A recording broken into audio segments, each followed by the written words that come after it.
결혼할 때 반드시 피해야 할 유형의 사람에 대해 자세히 소개해드립니다. 나는 별로인데 무작정 좋다고 쫓아다니는 사람입니다. 이외로 이런 모습에 반해서 결혼하는 사람들이 많이 있는데 결혼 후 땅을 치고 후회할 일만 남았다는 것만 아시면 됩니다. 한두 번 보고 마음에 안 든다고 해서 그 사람이 영원히 마음에 안 들이라는 법은 없습니다. 오히려 몇 번 더 만나보니 볼수록 매력이 느껴지는 사람이 있고 반전의 매력까지 겸비했을 수도 있습니다. 때문에 처음에 마음에 들지 않았다는 것은 문제가 되지 않습니다. 문제는 마음이 끌리지 않는다는 상대의 환심을 얻기 위해 물불 안 가리고 애정 공세를 퍼붓는 사람의 낮은 자존감에 있습니다. 매일 아침 그 사람이 좋아하는 커피를 사서 집 앞에서 대기하고 있다가 회사까지 출근시켜줍니다. 친구들과 약속이라도 있는 날이면 근처에서 1시간이고 2시간이고 기다리고 있다가 집까지 데려다주고 심지어 방향도 다른 친구의 집까지 다 데려다주는 기사 노릇을 하기도 합니다. 대부분은 이 부분에서 나를 이토록 사랑해줄 사람이 있을까? 라는 생각에 엉뚱하게도 감동을 하며 마음을 받아주기도 하는데 정신 차려야 합니다. 이것은 단지 무료 차량 지원 서비스를 해주었을 뿐입니다. 이런 사람들은 세상 누구에게라도 호의를 넘어 호구를 당하고 있을 가능성이 큽니다. 그러다 얼마 가지 않아 금세 지친 기색을 드러내며 자기를 갖고 놀았냐는 등의 험악한 분위기를 만들며 그동안 준 선물은 물론 커피값, 주유비까지 계산해서 청구하기도 합니다. 결혼하고 보니 데이트 비용이 모두 빚이었다는 사례가 되기도 합니다. 그래서 애초에 어떤 관계라도 과한 선물이나 과도한 선의는 거절해야 뒤탈이 없습니다.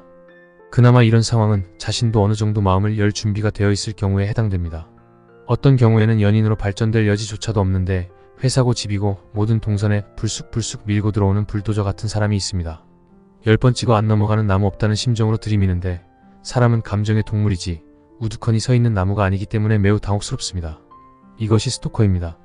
이런 사람들은 기본적으로 타인에 대한 배려가 없는 매우 이기적인 사람입니다.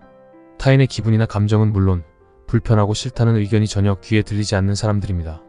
한마디로 내 감정만 중요하고 타인에 대한 존중감은 없는 사람입니다. 그럼에도 이것도 애정 공세라 착각하고 관계가 발전되기도 합니다. 이런 사람과 결혼하면 공감받지 못하는 것은 물론 배우자가 힘들어해도 아프다고 해도 신경도 안 씁니다. 그렇다고 한 번만에 거절하는 상대를 그대로 포기하는 것이 맞다는 것이 아닙니다. 일방적이면 안 된다는 것을 강조하는 것입니다.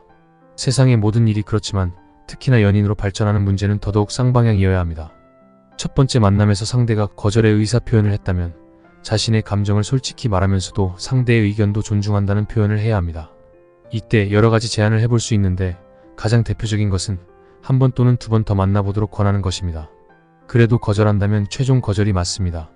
상대의 거절이 진심이 아닌 내숭에서 나온 것이라 할지라도 끝을 내는 것이 좋습니다. 예스는 예스이고 노는 노입니다. 만약 상대가 1-2번의 데이트를 수락했다 하더라도 상대에게 잘 보이기 위해 무리하게 비용을 지출하거나 상대의 기분이나 의견에 모두 다 맞추는 것도 마이너스 요소가 됩니다. 사람들은 침착하고 친절한 태도를 유지하는 사람을 좋아하는데 자존감이 높은 사람들의 특징이기도 합니다. 상대에게 잘 보이기 위해 평소보다 더 단정한 모습일 수는 있지만 가능한 한 있는 그대로의 자신을 담백하게 보여주는 것이 훨씬 더 좋은 결과로 나타납니다.